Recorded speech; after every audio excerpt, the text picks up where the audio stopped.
Bénissez son nom, car l'éternel est bon, sa bonté durera toujours.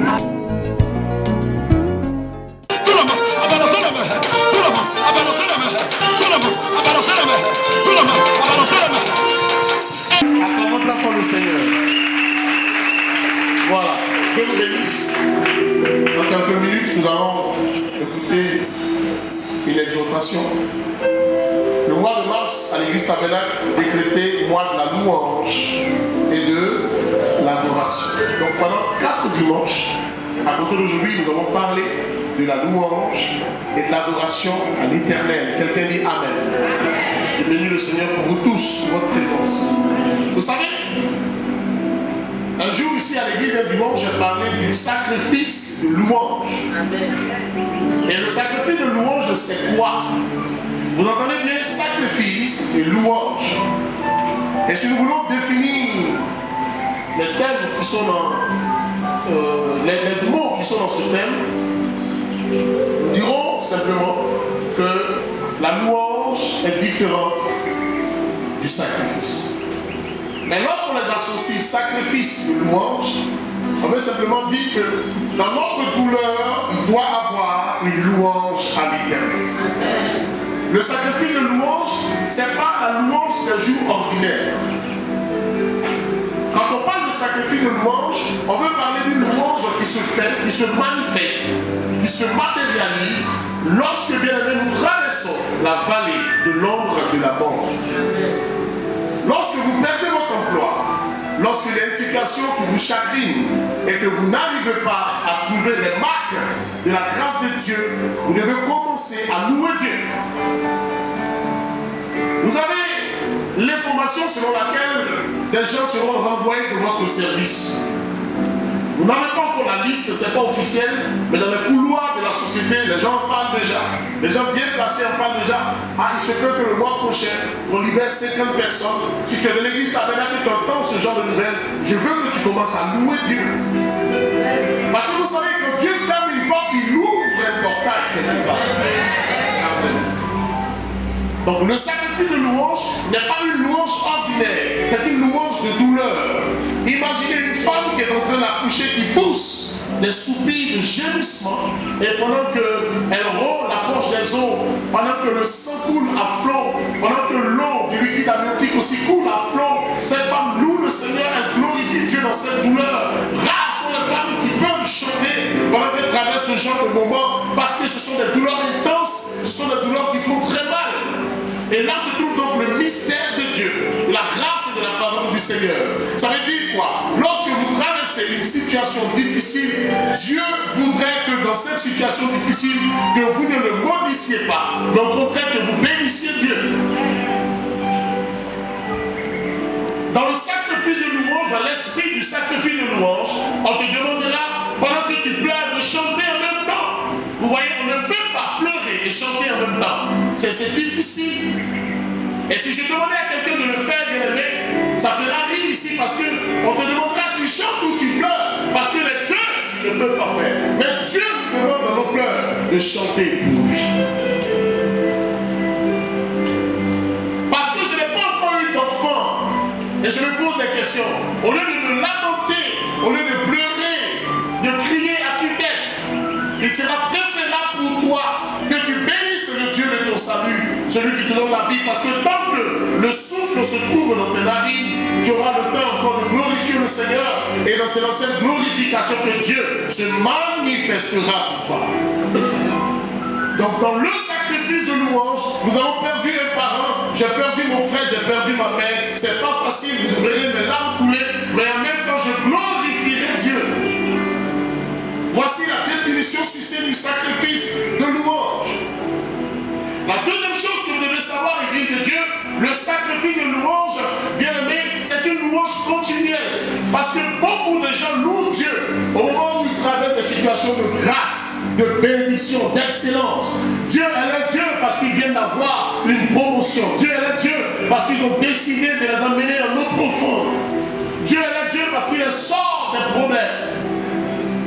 Beaucoup de gens voient Dieu sur cet aspect des choses. Mais beaucoup ne reconnaissent plus Dieu lorsqu'ils traversent des moments difficiles. si Dieu doit être le Dieu de la joie, mais qui sera le Dieu du problème? Parce que c'est dans le problème que Dieu se glorifie. C'est dans le problème que Dieu se montre à toi. Dieu ne s'est jamais montré dans les moments de joie. Les moments de joie nous appartiennent, les moments de combat appartiennent à Dieu. Amen. Quelqu'un m'entend et me dit Amen. Amen. Donc le sacrifice de louange est une louange continuelle. C'est-à-dire que ce n'est pas une louange qui est hachée. Ce n'est pas une louange qui est difficile. Cette femme avait perdu son enfant. Et la Bible dit que quand son mari lui a demandé, mais qu'est-ce qu'il y a? Pourquoi cet empressement? Elle dit, tout va bien. Jean pouvait dire au chapitre 1er de son livre, l'Éternel est le Dieu qui a donné et c'est lui qui a repris. Mais la Bible dit que l'Éternel n'avait pas trouvé de défaut en Job. Et quand vous lisez, c'est écrit noir sur blanc, il était intègre et pieux. Il était intègre et pieux. Job était un homme qui avait donc la révérence dans son cœur. Il avait donc la vie de Dieu en lui. Job n'était pas n'importe qui. Dieu le connaissait. La preuve, quand le diable est allé voir Dieu pour lui parler de Job, Job était connu du Seigneur. C'est pourquoi le Seigneur a dit au diable, cet homme-là, je le connais, il est intègre et pieux. Et le diable, pour rétorquer, dit à Dieu, celui-là, c'est parce que tu l'as béni. Touche un peu, c'est bien. Écoutez-moi très bien, la Bible dit, vous devez avoir peur de celui qui a la capacité de vous arracher le bien matériel. Mais n'ayez pas peur, vous devez avoir peur de celui qui a la capacité de vous arracher le bien spirituel. N'ayez pas peur de celui qui peut vous arracher le bien matériel.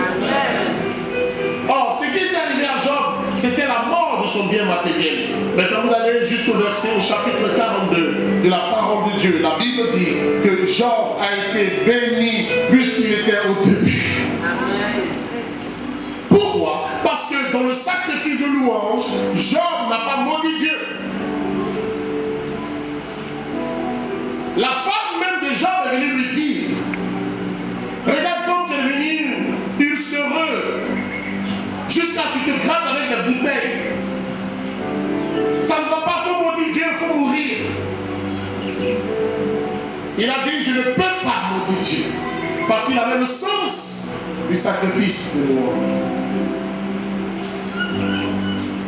David connaît ça, il a dit, je bénirai l'Éternel en tout temps, sa louange sera toujours dans ma bouche. Somme 34, le verset 2, je bénirai Dieu, quel que soit ce qui m'arrivera, je bénirai le Seigneur, je glorifierai son nom, je l'élèverai, je dirai qu'il est Dieu aujourd'hui, je dirai qu'il est Dieu demain, je dirai qu'il est Dieu après-demain.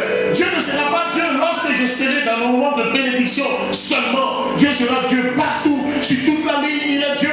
Il n'y a pas de moment qui lui appartient en propre. Dieu peut se retrouver dans la vallée avec toi, comme il peut se retrouver sur le haut de la montagne avec toi. Tu adoreras l'Éternel ton Dieu de tout ton cœur, de toute ton âme, et tu lui serviras lui seul. Alléluia.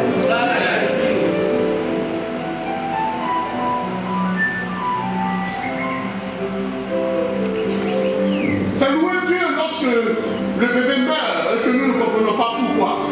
La louange, le sacrifice de louange, c'est une louange audible. Audible pourquoi? Parce qu'on vient entendre ta louange. Vous savez, il y a des gens qui sont chrétiens dans un environnement, dans un quartier, on sait qu'ils sont chrétiens. Là, ils n'ont pas de problème. Mais lorsqu'ils commencent à traverser la situation difficile, le voisinage ne sait plus, ne reconnaît plus qu'ils sont chrétiens. Ta chrétienté, tu dois démontrer tous les jours. Alléluia. C'est quand ils nous ont pris les instruments que je savais que les gens nous observaient depuis l'Europe, depuis partout. J'ai reçu tellement de messages. Mais celui qui garde sa sérénité devant un problème, Dieu prend le contrôle du problème.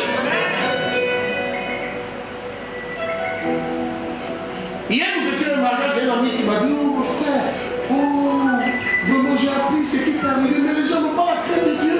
Comment ils peuvent rentrer dans une église pour voler des instruments?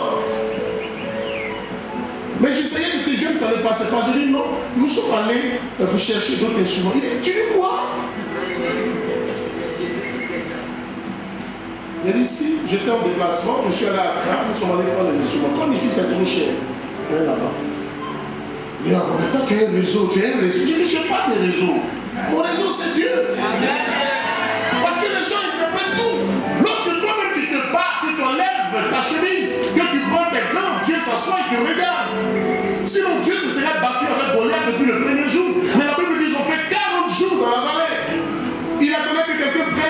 décision. Tu prendras une décision et Dieu agira.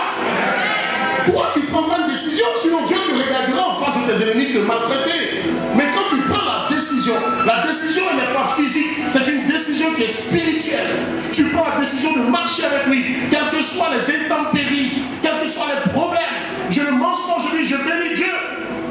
Et pendant que lui me parlait de ça, moi je me rappelais de comment est-ce qu'on vivait cette galère.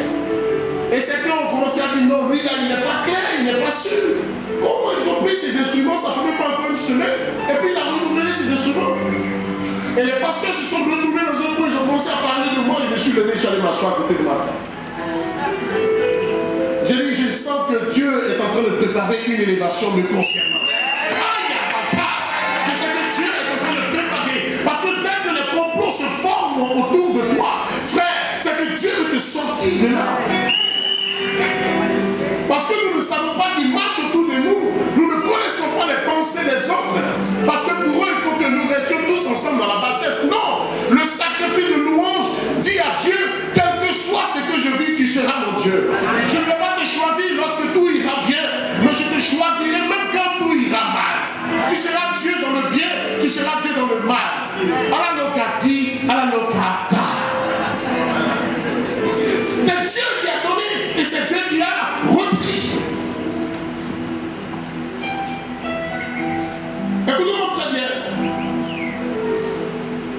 Quand Dieu donne une parole, une prophétie, et que la prophétie doit s'accomplir, le cheminement et l'exécution de cette prophétie ne dépendent d'aucun homme. Et nul ne peut arrêter une prophétie de Dieu.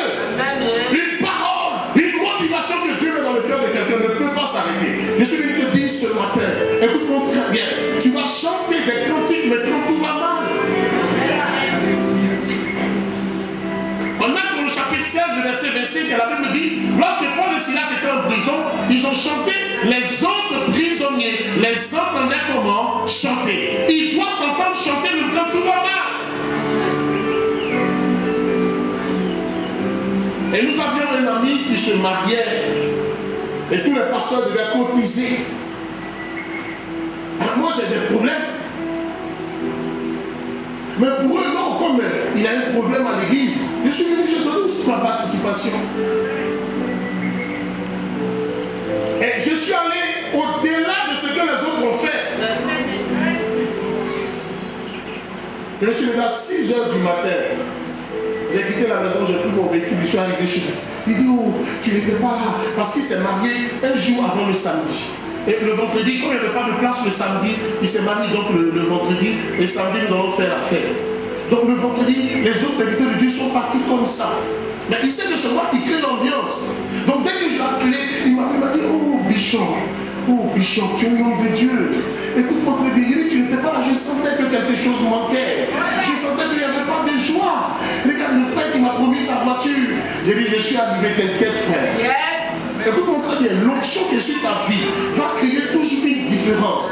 C'est pourquoi tu dois continuer de bénir Dieu, même quand tout va mal. Tu dois continuer de louer Dieu. Quand tu n'as pas de maison, tu dois continuer de louer Dieu. Quand tout va mal, quand tu refuses le visa, quand les fiançailles tombent à l'eau, tu dois continuer de louer Dieu. La louange doit être audible. On doit entendre Acte chapitre 16. Dis qu'on doit entendre ce que tu dis. Oui, Dieu est Dieu. N'écris pas seulement. Ne rends pas de témoignage. Quand tout est rose, quand la rose devient la croix, porte ta croix. Tu verras qu'après la croix se trouve la rose. Ne rentre pas dans la rose, tu as la croix. Parce que c'est après la rose que les gens vont à la croix. Rose, croix. Mais nous c'est croix, rose. On porte la croix d'abord et ensuite on va à la rose. L'Éternel est un Dieu qui te fera traverser la vallée de l'homme de la mort. Mais un jour, il te relèvera. Quand quelqu'un rentre dans une vallée, la vallée est une crevasse, la vallée est un trou, la vallée a cette forme. Mais quand tu sors de la vallée, tu vois. Regarde l'expression de ma main. Quand tu es dans la vallée, tu es dans le trou. Quand tu es dans la vallée, c'est comme une cuvette. Mais quand tu sors de cette vallée, tu te retrouves sur une montagne. Dieu te sortira de ta vallée, te fera monter sur la montagne. Il te fera monter sur la montagne. Alléluia.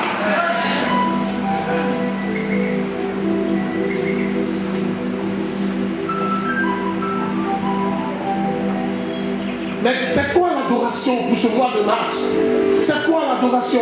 Tout de suite, quand on parle d'adoration de louange, on regarde le groupe musical. Non, frère, l'adoration, avant que ça soit instrumentalisé, ça doit être d'abord spirituel. C'est l'intérieur de ton cœur, c'est l'expression de ce qui est sur ton cœur. Les tablettes de ton cœur, il y a une écriture. Qui est Dieu? Qu'est-ce qu'il fait? Comment il fait? Et pourquoi tu dois l'adorer? C'est ce qui est l'adoration véritable avant qu'on ne rentre dans ce qui est instrument.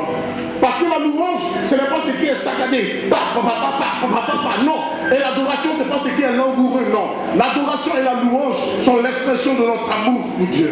Amen. Alléluia. Quand on dit quelqu'un loue Dieu, ça veut dire qu'il dit du bien de Dieu. Il exprime son admiration. Admirer quelque chose. Oh, mais c'est beau, c'est magnifique. Oh my God. C'est beau et c'est réel ce qu'il dit. Ce ne sont pas des mots du bout des lèvres, mais c'est l'intérieur, l'expression de son cœur qui témoigne de la beauté, de la grandeur, de la puissance de Dieu. Alléluia. Quand quelqu'un adore Dieu, il le complimente. Complimenter quelqu'un, vous savez, dans complimenter, il y a compliment. Donc dire ce que la personne est lui dire des faveurs, lui jeter des fleurs.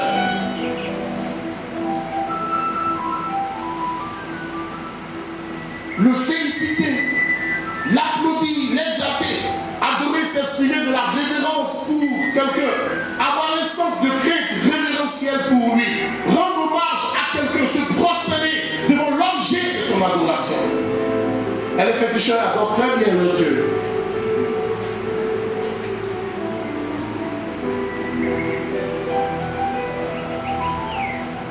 Dans l'adoration, il y a une attitude.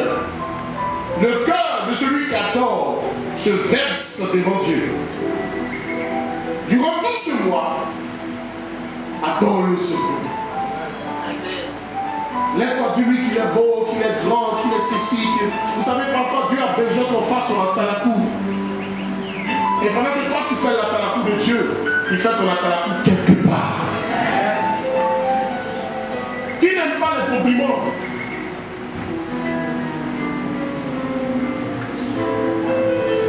L'adoration, c'est un débordement de nos pensées, mec. Ça veut dire que quand dans ton cœur, il y a trop d'amour pour Dieu, ça doit sortir. Tu dois exprimer ça. Votre adoration doit continuer. Ça ne doit pas s'arrêter. La première fois qu'on a parlé de l'adoration de la Bible, bien aimé, c'est quand Dieu a dit à Abraham, donne-moi ton fils. Vous savez, beaucoup de gens sont à l'église. Ils ne savent pas que quand Dieu demande quelque chose pour lui, là, c'est une façon de l'adorer. Ce n'est pas seulement danser ou bien chanter. Il y a des gens qui vivent de leur compte pour que Dieu soit glorifié. Chaque fois qu'on tape sur une batterie, chaque fois qu'on joue un instrument, parce que tu as semé tes 10 francs, parce que tu as semé tes 5 francs, Dieu va toujours continuer sa louange dans ta vie.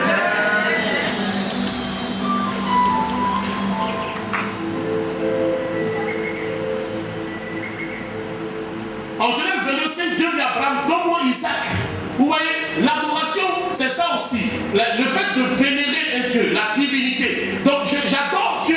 Si j'adore Dieu, c'est mon corps qui l'adore, c'est mon âme qui l'adore, c'est mon esprit qui l'adore. Ce sont mes biens qui adorent Dieu. Si ton pasteur te dit, donne-moi ta voiture pour que je fasse un voyage, toi, tu dois être heureux en lui donnant les clés. Parce que tu iras au travail à pied. Tu vas transpirer pour quelques jours.